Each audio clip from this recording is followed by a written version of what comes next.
tuh. Ini sih Mbak Yesus. Masih ingat dengan saya nggak? Suster Farah ya? Oh iya, betul sekali. Ya, gimana perasaan Mbak hari ini? Saya lebih baik dari kemarin. Baik ya, masih sering mendengar suara-suara nggak? Masih, tapi mungkin cuma sekali. Cuma sekali ya. Oke. Berarti biasanya suaranya sekarang berapa lama muncul? Jadi sebentar aja, paling berapa ya? 1 menit? Ya, terus biasanya menurut Mbak suaranya itu dari mana? Masih dari luar. Terus seberapa keras suaranya sekarang itu? Kayak ngomong biasa, tapi tetap jelek. Ya. Terus seberapa yakin sih Mbak kalau suara itu berasal dari luar kepala? Iya, saya dengar suaranya dari luar. Ya.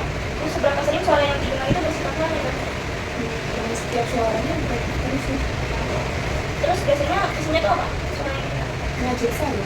Ya. Terus seberapa sering Mbak merasa tidak nyaman ketika mendengar suara itu?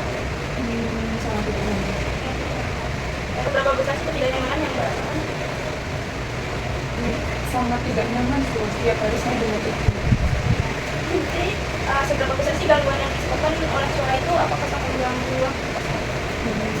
Ya, saya jadinya malas untuk melakukan aktivitas karena saya pengen sendiri. Terus seberapa baik sih sekarang Mbak untuk mengontrol suara-suara itu? Saya lebih tenang kalau suara-suara itu muncul, saya bisa mengontrol pakai cara yang kemarin suster ajarin. Berarti Mbak masih ingat ya cara yang sudah kita pelajari kemarin? Coba bisa Mbak sebutkan caranya apa saja? Pertama menghadiri, yang saya nggak mau dengar suara itu. Terus yang kedua bercakap-cakap, saya harus ngobrol sama teman. Terus sekali ya, apakah Mbak sudah melakukan apa sudah cara ngobrolnya? Ya. Terus selain dari cara yang tadi disebutkan, apakah Mbak sudah mengetahui cara yang lain? Belum. Jadi hari ini kita akan belajar cara untuk melakukan kegiatan ya. Dari yang kemarin, kali ini kita akan belajar cara yang ketiga yaitu melakukan kegiatan. Jadi tujuannya itu untuk mengalihkan halusinasi yang muncul. Tujuan kita belajar saja. Ya. Untuk waktunya kira-kira 10 menit. Apakah betul saja? Ya. Tempatnya bagaimana bisa dilakukan? Ya. Jadi yang dimaksud mengontrol halusinasi dengan aktivitas itu upaya untuk mengalihkan perhatian kita dari halusinasi melalui kegiatan yang rutin dan bermanfaat. Jadi tujuannya itu untuk mengurangi intensitas halusinasi dengan membuat penderita itu lebih mandiri serta menjaga kestabilan kondisi mental. Hal yang harus dicapai itu ada waktu, lingkungan yang aman, serta dukungan keluarga atau pendamping. Jadi saya perhatikan dulu, nanti Mbak bisa melakukan. Caranya itu kita dengan rapi-rapikan dulu. Mulai dari kita pasang spray dulu. Nah itu kan spraynya agak cepet ya. Jadi Mbak bisa mulai dari bagian atas dengan memasukkan ujung spraynya ke bawah kasurnya. Coba bisa melakukan. Jadi dimasukin. Nah, di bawah.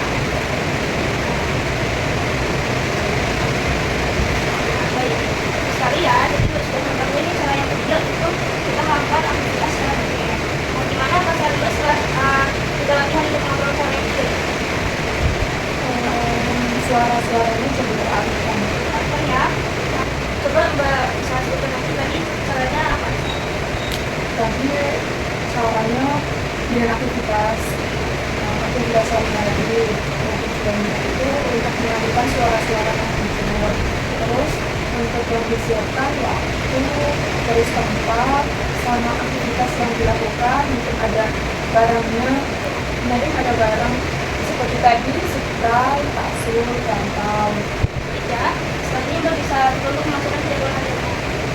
Nah, gimana kalau misal soal itu muncul kembali, Mbak bisa melakukannya cara latihan yang kita lakukan itu sampai suara itu tidak terulang lagi. Nah, nanti ini saya masukkan ke jadwal harian Mbak ya, agar Mbak bisa melakukan.